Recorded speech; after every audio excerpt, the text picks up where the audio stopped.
The debate में आपका स्वागत है। नमस्कार।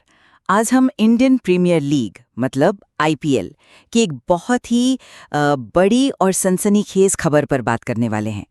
एक ऐसा ट्रेड जिसने ना सबको काफी चौंका दिया है। हाँ बिल्कुल, मतलब ये खबर ही ऐसी है।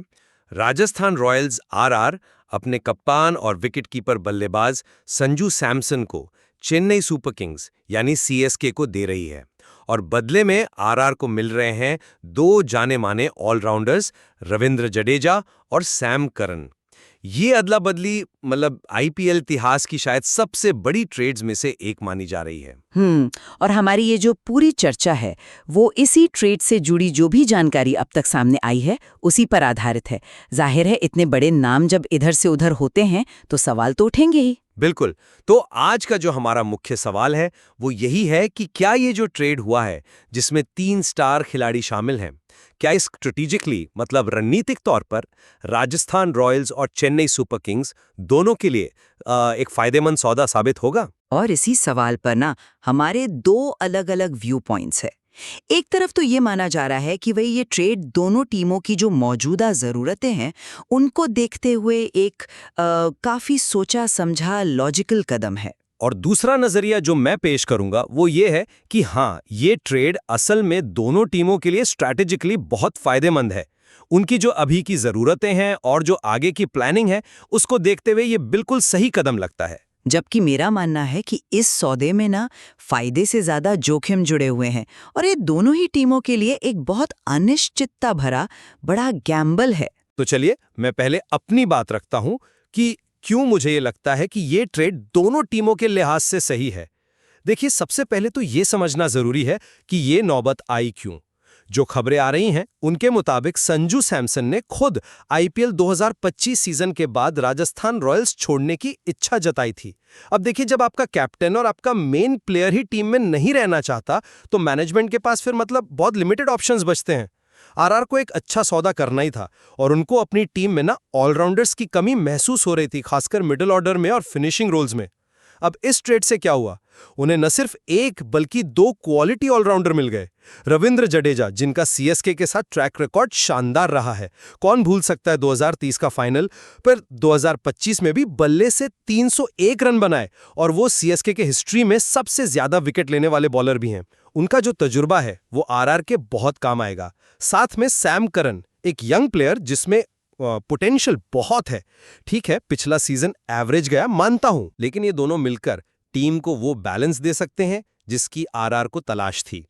अब सीएसके के एंगल से देखिए, उन्हें मिल रहे हैं संजू सैमसन, एक established top order wicketkeeper batsman. 2024 का सीजन उनके करियर का बेस्ट था, 531 रन बनाए थे। वो आरआर के कप्तान रह चुके हैं, मतलब 67 मैच का कैप्टनसी एक्सपीरियंस है और वो आरआर के लिए सबसे ज्यादा रन 4027 बनाने वाले बल्लेबाज भी हैं। अब धोनी के करियर का आखिरी दौर चल रहा है तो सीएसके को एक इंडियन विकेटकीपर बल्लेबाज और एक पोटेंशियल लीडर की सख्त जरूरत थी और सैमसन उस रोल में एकदम फिट बैठते हैं। तो मेरे हिसाब से तो ये दोनों के लिए वेल थॉट आउट स्ट्रैटेजी है। मैं आपकी बात समझ रही हूँ, लेकिन मैं इसे ना बिल्कुल एक अलग एंगल से देख रही हूँ। मेरे लिए इस ट्रेड में जो रिस्क हैं वो बहुत साफ नजर आ रहे हैं। आपने जडेजा के एक्सपीरियंस और परफॉर्मेंस की बात की, ठीक है, वो सही है, लेकिन क्या हम 2022 का वो वाकया भूल सकते हैं जब उन्हें सीएसके की कप्तानी दी गई थी और वो मतलब बुरी तरह फेल हुए थे, इतने फेल कि बीच सीजन में धोनी को कप्तानी वापस लेनी पड़ी। क्या ये आरआर के ड्रेसिंग रूम के लिए एक चिंता की बात नहीं होगी? एक ऐसा खिलाड़ी जिसका कैप्टनसी का एक्सपीरियंस इतना कड़वा रहा हो, उसे टीम में लाना। और सैम करन की काबिलियत की बात आपने की, तो आंकड़े क्या कहते हैं? 2023 में वो लीग के सबसे महंगे खिलाड़ी थे, 18.5 करोड़ रुपए में। लेकिन 2025 में सीएसके ने उन्हें सिर्फ 2.4 करोड़ में वापस खरीदा। इतनी बड़ी गिरावट क्यों आई कीमत में? क्योंकि उनका परफॉर्मेंस बहुत ही साधारण था। 5 मैचों में सिर्फ 114 रन और सिर्फ 1 विकेट। क्या ये उस भरोसेमंद ऑलराउंडर की पिक्चर है जिसकी आरआर को तलाश है? मुझे नहीं लगता। अब सीएसके की बात करते हैं। संजू सैमसन, हाँ, टैलेंटेड हैं, इसमें कोई शक नहीं, लेकिन 20-25 आईपीएल का दूसरा हाफ वो चोट की वजह से खेल ही नहीं पाए थे। उनकी फिटनेस पर एक बहुत बड़ा क्वेश्चन मार्क है और सीएसके उनके लिए 18 करोड़ रुपए का भारी भरकम अमाउंट दे रही है। क्या ये एक बहुत बड़ा रिस्क नहीं है, खासकर जब आप फ्यूचर लीडर की बात कर रहे हों?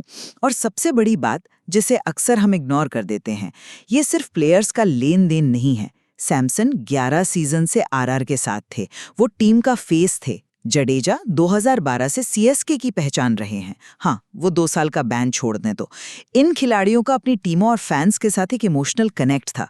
इसे तोड़ने का असर टीम के माहौल पर, उनके प्रदर्शन पर पड़ सकता है। और ये भी याद रखना चाहिए कि जडेजा का आरआर के साथ भी इतिहास थोड़ा कॉम्प्लिकेटेड रहा है। 2008 में वो चैंपियन टीम में थे, लेकिन 2010 में कॉन्ट्रैक्ट रूल्स के वायलेशन के लिए उन्हें आईपीएल से सस्पेंड कर दिया गया था। तो क्या ये सारी बातें मिलकर एक डेंजरस कॉकटेल नहीं बना रही हैं? हाँ, मैं मानता हूँ कि कुछ पॉइंट्स वैलिड हैं, चिंताएं जायज़ हैं, लेकिन अगर हम टीम की जो नीड्स हैं और जो रीसेंट परफॉर्मेंस है उसके कॉन्टेक्स्ट में देखें तो तस्वीर थोड़ी अलग दिखती है। आरआर की 2025 की सबसे बड़ी प्रॉब्लम क्या थी? मिडिल ऑर्डर कोलैप्स कर जाता था, फिनिशिंग हो नहीं पाती थी, कई मैच वो अच्छी पोजीशन से हार गए थे। अब सैमसन जाना चाहते थे तो आरआर ने इस सिचुएशन का बेस्ट यूज करते हुए अपनी सबसे बड़ी कमजोरी को एड्रेस करने की कोशिश की है। जडेजा का एक्सपीरियंस, खासकर प्रेशर में मैच फिनिश करने की उनकी एबिलिटी और करन की वो एक्सप्लोसिव बैटिंग की क्षमता, अगर वो फॉर्म में लौट आते हैं, ये दोनों मिलकर आरआर को वो डेप्थ दे सकते हैं जो उन्हें पिछले सीजन में बहुत बुरी तरह मिसिंग थी। जडेजा की लेफ्ट आर्म स्पिन भी वैरायटी लाएगी। अब सीएसके की बात करें, धोनी नो डाउट लेजेंड हैं, लेकिन उनकी उम्र हो रही है, टीम को फ्यूचर के लिए तैयार होना ही होगा। सैमसन ना सिर्फ टॉप ऑर्डर में वो अग्रेशन और स्टेबिलिटी लाएंगे, बल्कि वो एक बेहतरीन विकेटकीपर भी हैं। एक एक्सपीरियंस्ड इंडियन विकेटकीपर बैट्समैन मिलना आज के टाइम में कितना मुश्किल है, यह हम सब जानते हैं। सैमसन उस जरूरत को बिल्कुल डायरेक्टली पूरा करते हैं। उनका कैप्टनसी एक्सपीरियंस भी एक बोनस है, भले ही रिकॉर्ड मिक्स्ड रहा हो, वो धोनी से सीख सकते हैं और फ्यूचर में कैप्टनसी संभाल सकते हैं। ज़रूरतें तो ठीक हैं, लेकिन सवाल यह है कि क्या उन ज़रूरतों को पूरा करने के लिए जो खिलाड़ी चुने गए हैं वो सही हैं? मेरा एतराज़ यहीं पर है। आपने आरआर की फिनिशिंग प्रॉब्लम की बात की। क्या जडेजा, जिनका सीएसके में कप्तानी का एक्सपीरियंस इतना बुरा रहा और जिनका आरआर के साथ वो पुराना सस्पेंशन वाला मामला 2010 रहा है, क्या वो ड्रेसिंग रूम में एक पॉजिटिव माहौल ला पाएंगे? क्या बाकी प्लेयर्स उन्हें आसानी से एक्सेप्ट कर पाएंगे? ये सिर्फ स्किल की बात नहीं होती, टीम केमिस्ट्री भी बहुत मायने रखती है। और सैम करन, जिनकी वैल्यू 18.5 करोड़ से गिरकर 2.4 करोड़ हो गई है, क्या वो रातों रात मैच विनर बन जाएंगे? 2025 का परफॉर्मेंस सिर्फ एक ऑफ सीजन था या उनकी फॉर्म में कोई परमानेंट गिरावट का साइन है? ये एक बहुत बड़ा गैम्बल है आरआर के लिए। दूसरी तरफ सीएसके, सैमसन के टैलेंट पर शक नहीं, लेकिन उनका कैप्टनसी रिकॉर्ड क्या कहता है? 67 मैच में 33 जीत, 33 हार। क्या ये उस लीडरशिप क्वालिटी का इंडिकेशन है जिसकी सीएसके को धोनी के बाद जरूरत होगी? और सबसे बड़ी चिंता, उनकी फिटनेस। 2025 का आधा सीजन मिस करना कोई छोटी बात नहीं है। क्या सीएसके 18 करोड़ रुपए एक ऐसे खिलाड़ी पर लगा रही है जिसकी अवेलेबिलिटी ही सर्टेन नहीं है? ज़रूरतें गिनाना आसान होता है, लेकिन क्या ये खिलाड़ी वाकई उन ज़रूरतों का रिलायबल सोल्यूशन है? मुझे इसमें काफ़ी संदेह है। अच्छा, चलिए अब जरा फाइनेंशियल एंगल और प्लेयर वैल्यू पर भी बात कर लेते हैं। ये भी स्ट्रैटेजी का एक इंपॉर्टेंट पार्ट है।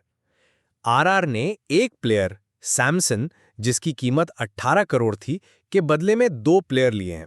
इनमें से एक, रविंद्र जडेजा, को सीएसके ने 2025 ऑक्शन से पहले 18 करोड़ में ही रिटेन किया था। तो मतलब आरआर को लगभग उसी कीमत में एक टॉप क्लास अनुभवी ऑलराउंडर मिल गया और साथ में सैम करन भी आ गए। हाँ, माना कि करन की कीमत गिरी है, लेकिन जैसा मैंने कहा, इससे वो एक तरह से low risk high reward player बन जाते हैं। अगर वो चल गए तो आरआर के लिए जैकपॉट है, नहीं चले तो बहुत ज्यादा नुकसान नहीं है।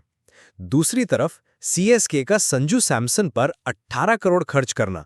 देखिए, आज के आईपीएल मार्केट में सैमसन जैसे established, experienced Indian wicketkeeper batsman और कैप्टनसी मटेरियल के लिए ये कीमत बहुत ज्यादा नहीं है, खासकर जब आप उनका 2024 का परफॉर्मेंस 531 रन्स देखते हैं।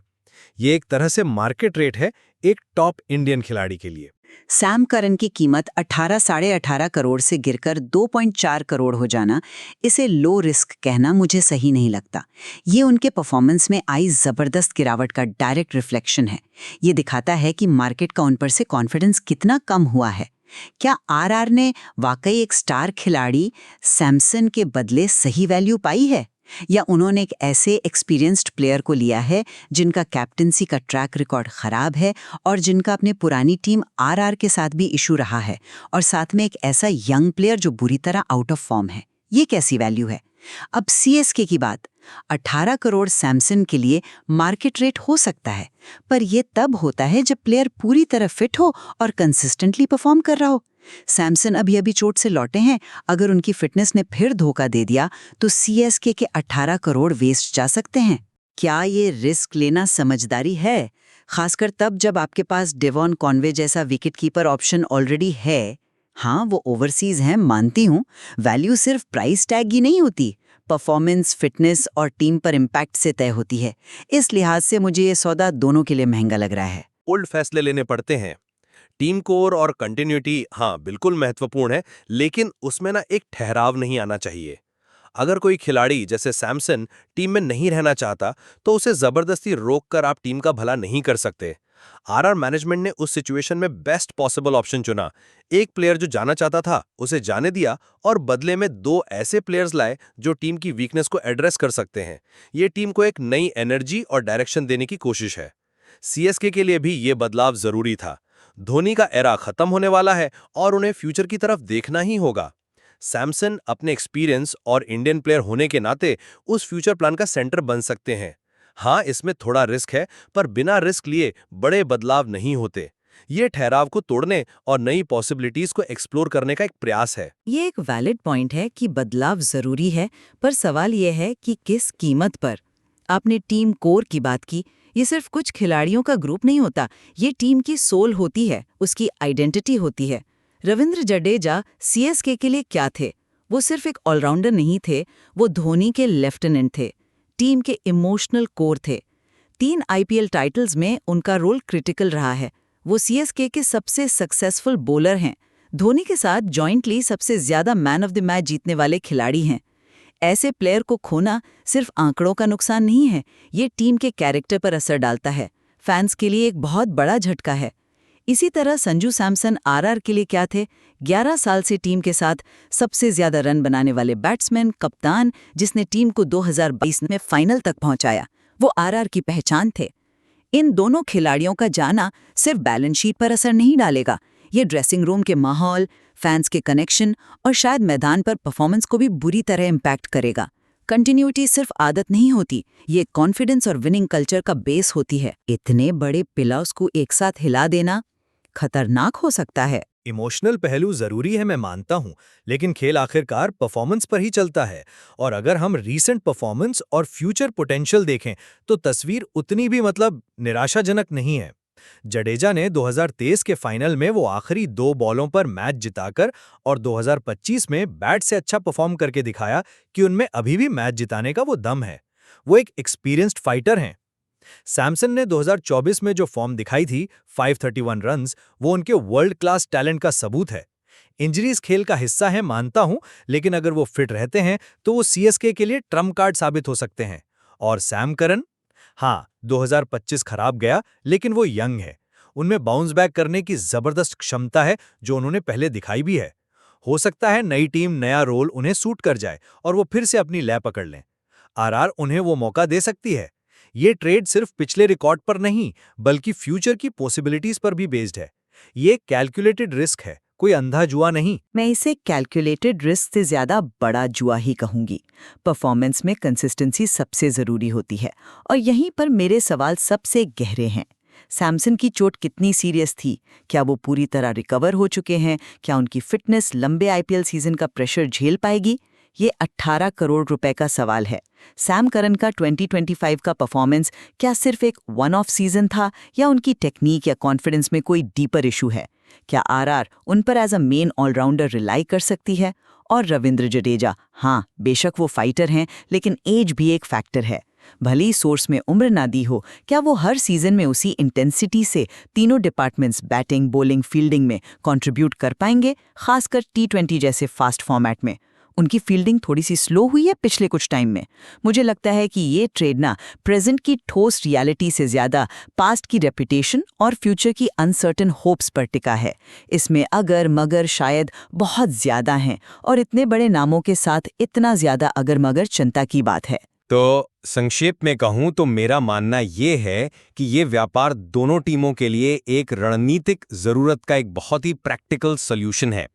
राजस्थान रॉयल्स को सैमसन के जाने के फैसले के बाद न केवल टीम में डेप्थ मिली है, बल्कि दो ऐसे ऑलराउंडर मिले हैं जो उनकी फिनिशिंग और बॉलिंग की कमियों को शायद दूर कर सकते हैं।